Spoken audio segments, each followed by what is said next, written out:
Bonjour à tous, l'actualité évidemment domine tout. Nous allons parler des frappes américaines sur l'Iran qui viennent d'avoir lieu, décidées par Donald Trump. Nous allons tenter de voir quelle est sa stratégie. Est-ce qu'il veut accélérer la fin de la guerre en forçant Netanyahou à arrêter? Oui, mais en même temps, il est intervenu quand même. Il prend le risque d'une sacrée escalade. Parce que c'est pas simplement Iran face à Israël. Il y a derrière des jeux d'alliance mondiaux qui rendent la situation extrêmement dangereuse. Sommes-nous à la veille d'une troisième guerre mondiale? Et à quel point son mouvement MAGA, Make America Great Again, sera-t-il fracturé puisqu'il s'est fait élire sur la paix, que son vice-président Vance venait dire exactement l'inverse sur ce qu'il fallait faire. Il y a d'autres voix aussi qui se sont élevées. Bon, mais écoutez, en tout cas, le rôle de la France, ça doit être la paix. Ça doit être le dialogue, la paix, et de ne surtout pas mettre le doigt dans l'escalade. Ni là-bas, ni en Ukraine, ni nulle part. Nous devons être une puissance parfaitement libre et indépendante, y compris par rapport à Trump. Et ça, je l'ai toujours dit. Et je le démontre dans cette vidéo. Nous devons avoir une belle diplomatie libre, sortie de l'UE, sortie de l'OTAN, de défense des intérêts français dans le monde, en France, et de la paix, bien évidemment. Ainsi, je vous appelle plus que jamais à venir tous à la Grande Marche nationale pour la paix, dimanche 29 juin à Paris. Les Français se lèvent pour la paix. L'appel à signer Les Français se lèvent pour la paix est toujours sous la vidéo en lien en description. Signez-le, relayez-le partout s'il vous plaît. Les Français se lèvent pour la paix, la manif nationale, la marche nationale, c'est dimanche 29 juin. Rendez-vous Paris dès 14h, place du Palais Royal, avec un cortège qui partira à 15h. Avec des drapeaux français. C'est ça qui compte aujourd'hui pour nous et nos enfants. Très très important. Par ailleurs, on parlera de la politique étrangère et de la paix, bien sûr, aux Assises de la souveraineté d'Arras le 13 septembre. Il y a le lien d'inscription sous la vidéo en description. Et plus que jamais, je vous demande de partager la vidéo, de vous abonner à cette chaîne YouTube par un petit clic gratuit sur le bouton s'abonner pour qu'elle se diffuse mieux. Merci beaucoup. Et de venir aux patriotes. Cette carte orange, c'est un passeport pour la paix. C'est un passeport pour la paix. En France et dans le monde, un passeport pour la liberté et la souveraineté. Bien évidemment, c'est le plus grand mouvement souverainiste et de résistance de France qui est dans le rassemblement, qui propose des primaires souverainistes. Allez voir ma vidéo, qui se bat de manière concrète, par des actions, qui fait concrètement. J'ai besoin de vous. Il faut venir maintenant pour la paix, pour la liberté, pour l'avenir de la France. Une France parfaitement indépendante, libre. Si vous êtes dans ce discours-là et que vous partagez ces objectifs, je vous attends. Je vous attends. Nous sommes un mouvement indépendant qui n'a pas d'aide du système, ni des banques, ni un euro de subvention publique, rien. Qui lâchera pas le morceau. Vous pouvez adhérer ou réadhérer au Patriote dès maintenant par le premier lien sous la vidéo en description, ou faire un don au mouvement par le deuxième lien sous la vidéo en description. Vous trouvez ces liens sur notre site les-patriotes.fr. Et au passage, vous profiterez d'une baisse d'impôts pour vous, puisque tout ça est défiscalisé aux 2/3 de vos impôts. Énorme bravo aux donateurs et aux réadhérents. Bienvenue aux nouveaux adhérents patriotes du fond du cœur. On y va. Les États-Unis frappent l'Iran, les faits. Dans la nuit du 21 au 22 juin, c'est tout récent, les États-Unis ont attaqué les 3 principaux sites nucléaires iraniens, Ispahan, Natanz, Fordo, par des avions qui sûrement ont largué des bombes perforantes de type GBU-57, on en avait parlé dans notre direct, sachant que Trump avait repoussé, heureusement, l'hypothèse nucléaire, certains faucons le poussaient à envoyer des armes nucléaires. Ce sont des bombes de 13 tonnes, qui peuvent perforer jusqu'à environ 60 mètres, puisqu'on parle de sites nucléaires enfouis, et qui à ce moment-là explosent. Alors, Trump a déclaré, il a fait des déclarations cette nuit, suite à cette attaque américaine, en déclarant, je cite, « Les capacités d'enrichissement du pays, donc de l'Iran, sont désormais complètement détruites ». Alors, immédiatement, il y a eu des voix qui se sont inquiétées. Le secrétaire général de l'ONU, Antonio Guterres, a parlé, je cite, d'une dangereuse escalade. Une menace directe à la paix et à la sécurité dans le monde, a-t-il ajouté. Justement, va-t-on vers l'escalade? Car Trump a prévenu sur son réseau social, son réseau social ce 22 juin, il a mis en garde l'Iran, il a prévenu qu'il mettait en garde le pays contre, je cite, toute représaille envers les États-Unis, en disant que la réponse alors serait avec une force bien plus grande que celle observée jusqu'ici, dit-il. Et alors justement, s'il y a poussé par sa rue, par son opinion publique, si l'Iran, par exemple, fait une représaille même un peu symbolique contre une base américaine dans la région, que se passera-t-il? Que se passera-t-il vraiment si ces représailles ont lieu? Vers quoi ira-t-on? Parce que nous ne sommes pas simplement, depuis une dizaine de jours, dans une guerre d'Israël contre l'Iran. Non. Derrière, il y a une logique mondiale, notamment avec les BRICS. Vous savez que l'Iran a rejoint les BRICS. et que nous avons des puissances considérables derrière, comme la Russie, la Chine, le Pakistan aussi, qui est doté de l'arme nucléaire, a exprimé son soutien à l'Iran. Alors nous, il ne s'agit pas ici de défendre le régime iranien. Encore une fois, je vous le dis, inutile de me mettre dans les commentaires, vous défendez les mollahs ou je sais pas quoi. Ça, c'est une analyse manichéenne et excusez-moi, qui manque de subtilité. Nous parlons ici d'un pays de plus de 90 millions d'habitants, une civilisation ancienne, et nous parlons du droit international. Et nous parlons de guerres préventives que nous connaissons bien. Nous les connaissons tellement bien qu'on en a dénoncé et subi beaucoup depuis des décennies, qui ont toujours systématiquement été un fiasco, qui ont créé plus de chaos derrière, plus d'instabilité, et au passage, comme conséquence pratique, beaucoup plus d'immigration ensuite vers la France, systématiquement. On pense à l'Irak 2 fois, on pense à la Syrie, on pense à l'Afghanistan, on pense à la Libye, on pense à la Yougoslavie, notamment. Alors, bon, quelques pays ont déjà réagi, condamné les frappes américaines, ce 22 juin, comme le Qatar, l'Irak, l'Arabie Saoudite, qui s'est dit très préoccupé, et je vous parlais tout à l'heure du secrétaire général de l'ONU. Alors, du point de vue intérieur américain, est-ce que le mouvement MAGA de Trump, Make America Great Again, est fracturé? Forcément. Alors d'abord parce que Trump est intervenu, vous savez qu'on avait parlé dans notre direct des très fortes pressions autour de lui, notamment de l'État profond, dont j'ai toujours dit qu'il n'était pas mort, et qui le poussait à la guerre, et Faucon le poussait à la guerre. Certains le poussaient même avec une option nucléaire contre ces sites nucléaires iraniens. Heureusement, il n'a pas retenu cette option. Mais il est quand même allé sur les frappes, ce qui prouve que l'État profond n'est pas mort et qu'il y avait des pressions, bien évidemment. Alors, on pourrait être tenté d'avoir cette analyse en se disant, est-ce que Trump, finalement, par cette action, n'a pas retiré à Benjamin Netanyahou tout prétexte pour continuer sa guerre? C'est une analyse possible.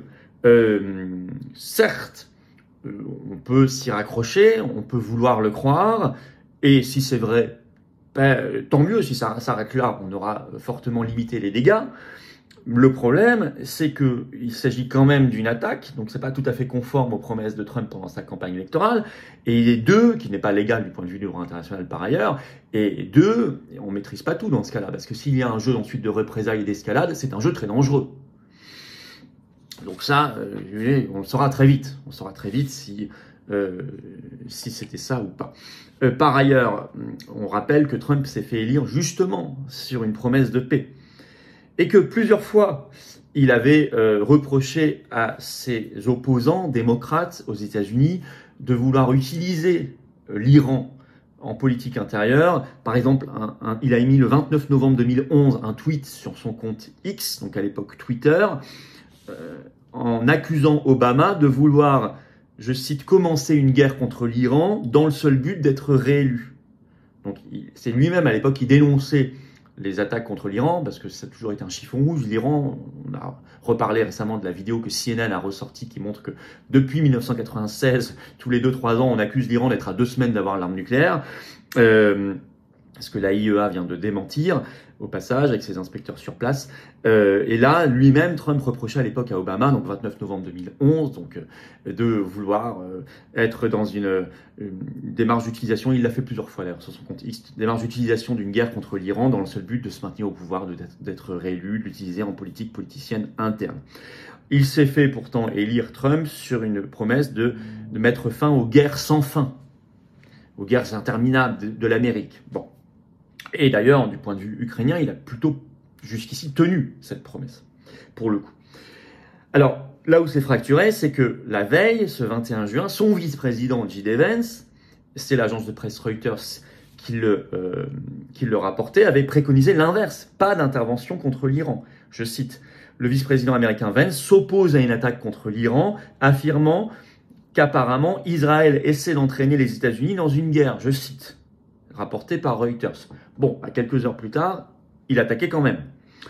Mais vous aviez une autre figure de MAGA, le journaliste indépendant américain très connu Tucker Carlson, qui avait mis ce tweet sur son compte X ce 13 juin, donc c'est pas vieux, je cite, « Le véritable clivage ne se situe pas entre ceux qui soutiennent Israël et ceux qui soutiennent l'Iran ou les Palestiniens, il se situe entre ceux qui encouragent la violence avec désinvolture et ceux qui cherchent à l'empêcher, entre les fauteurs de guerre et les artisans de paix. » Qui sont les fauteurs de guerre, écrit Tucker Carlson?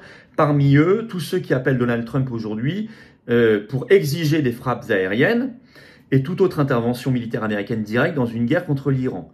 Parmi eux, Sean Hannity, Mark Levin, Rupert Murdoch, Ike Perlmutter, Myriam Adelson, un jour ou l'autre, ils devront tous en répondre, écrit Tucker Carlson, mais vous devriez connaître leur nom dès maintenant. Et on sait qu'il y avait eu une prise de bec entre Tucker Carlson et Trump il y a quelques jours sur ce sujet d'une intervention militaire américaine contre l'Iran ou pas. Alors, ce que je dis là, c'est très objectif, c'est des objectifs indépendants. Moi, j'ai toujours été indépendant, les patriotes le sont, et je suis pour une France parfaitement indépendante de tout le monde, je l'ai toujours prévenu. Ça ne veut pas dire non plus qu'on délégitime tout ce que fait Trump par ailleurs. J'ai parlé et je continue de parler de son travail remarquable pour la liberté d'expression, du travail que fait son ministre de la Santé, Robert Kennedy Jr., contre Big Pharma et contre l'industrie alimentaire industrielle, c'est courageux, il affronte des lobbies très courageux, et ce qu'il fait en Ukraine est très supérieur, bien préférable à ce que faisait Biden avant, bien évidemment, ou ce que veut faire Macron, mais là, pour le coup, il faut dire les choses. Alors nous verrons bien quel était vraiment son objectif, s'il avait une stratégie plus intéressante et plus aboutie, mais pour l'instant, bah oui, j'ai une parole libre, et je veux une France libre de tous, indépendante de tous, y compris de Donald Trump, parce que je pense que quand la paix du monde est menacée, et ça prime sur tout, voilà, ça dépasse tout. Et le rôle de la France justement dans cette affaire, c'est de surtout pas se faire embarquer dans les guerres des autres. Ça doit être un rôle de discussion, de diplomatie, de dialogue et de paix. Et oui, et de désescalade, que ce soit en Ukraine, que ce soit au Moyen-Orient. Si on commence à accepter des frappes préventives, sous prétexte qu'elles viendraient de Trump par exemple, alors ce sera sans limite. Et moi je n'accepte pas ces guerres préventives qui sont toujours des catastrophes et qui crée toujours plus de fiascos. Je veux une diplomatie libre, et c'est peut-être le moment plus que jamais de le rappeler. Une France libre, sortie de l'Union européenne et de l'OTAN, qui défende une voie libre, qui soit une voie qui défende ses intérêts propres en France et dans le monde, et la paix du monde. Et nous avons un rôle de dialogue à reprendre, un rôle de désescalade, de diplomatie, et donc de paix à reprendre. Nous pouvons jouer ce rôle. Et les patriotes sont le mouvement politique de la paix. Quand l'heure est grave, nous nous mobilisons. Je vous appelle tous à venir justement pour la marche nationale pour la paix, dimanche 29 juin à Paris. Rendez-vous dès 14h, place du Palais Royal à Paris pour un cortège qui partira à 15h. Ça s'appelle « Les Français se lèvent pour la paix ». On parle du Moyen-Orient, on parle de l'Ukraine. Attention, affaire qui n'est pas terminée non plus. Pas du tout. Venez tous, faites venir. Ce sera parfaitement sécurisé. Bien sûr, en plus le dimanche, le parking est gratuit à Paris. Les patriotes prennent leurs responsabilités pour une France libre, à la voix indépendante et pour la paix. Et pour la paix. La paix, c'est ce qu'il y a de plus précieux. Et nous ne pouvons pas transiger là-dessus. La paix, c'est ce qu'il y a de plus important et de plus précieux. Nous sommes le mouvement de la paix. Merci de partager cette vidéo. Pour ça, de vous abonner à cette chaîne YouTube par un petit clic gratuit sur s'abonner. Pensez-y. Pensez à vous inscrire à Arras le 13 septembre. Lien sous la vidéo en description. Les assises de la souveraineté, un monde fou. Et par ailleurs, à signer l'appel « Les Français se lèvent pour la paix » et à nous rejoindre. Vous êtes un bâtisseur de paix. Vous ne confondez pas tout. Vous n'êtes pas ici pour défendre le régime iranien ou n'importe quel régime dans le monde. Comme le disait le général de Gaulle, on ne confond pas les pays avec les régimes. On ne reconnaît que les pays, les États. Mais c'est ça qui est important. C'est de se battre pour une France libre. On est pro-rien, on est pro-France et on est pro-paix. C'est ça notre philosophie. Et nous, on se bat concrètement, on se bouge. Et j'aimerais que le reste de la classe politique le fasse aussi, avec sens des responsabilités. Je vous appelle à venir aux patriotes dès maintenant renforcer cette dynamique de paix, de diplomatie, de dialogue face à l'escalade possible vers la Troisième Guerre mondiale pour l'éviter à tout prix. Vous pouvez adhérer ou réadhérer aux patriotes dès maintenant par le premier lien sous la vidéo en description. Ce lien est également commenté à une petite fiche sur l'écran maintenant et dans quelques secondes un lien sur l'écran. Faire un don au mouvement, c'est le deuxième lien sous la vidéo en description. Ça permet de financer toutes nos actions, sans exception puisque nous n'avons pas un centime, pas un euro de financement public, ni d'aide des banques. En plus, tout ça fait baisser vos impôts, c'est 2 tiers de défiscalisation sur toute adhésion et adhésion ou don. 2 tiers pour vous que vous gardez au lieu de mettre ça dans le fisc et donc faire un cadeau à Bayrou et Macron.